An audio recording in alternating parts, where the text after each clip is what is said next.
Mahtava kaiken kattava Kouvolan taiteiden yö 14.8. Ohjelmassa pääesiintyjänä räjäyttää upea Per Gynt sekä TV:stä tuttuna juontajana toimii Mika Saukkonen. Tule sinne. Siis missä tapahtuu? Kouvolan pääkirjastossa. Kouvolan kaupunginteatterilla. Rankkarilla. Jaakon puistossa. Kävelykatu Manskilla! Shake, shake, shake, shake, shake.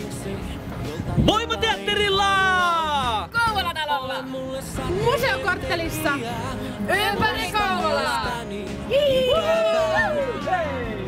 Muun muassa musiikkiohjelmassa.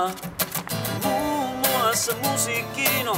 Mitä ohjelma pitää sisällään? Tanssiesityksiä! Muun muassa musiikki. Mitä ihmettä ohjelma pitää sisällään? Sekä taidetta! Paljon taidetta! Muun muassa musiikkino. Mitä ohjelma pitää sisällään?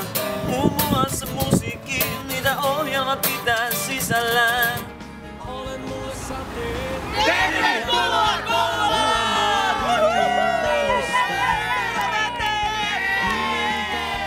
Kätketty on kyyneleitä. Ole mulle sateen tekijä, poista mielestäni ikävää. Sateen tekijä. Ole mulle sateen tekijä, poista mielestäni ikävää. Ja opeta mut vihdoin rakastaa.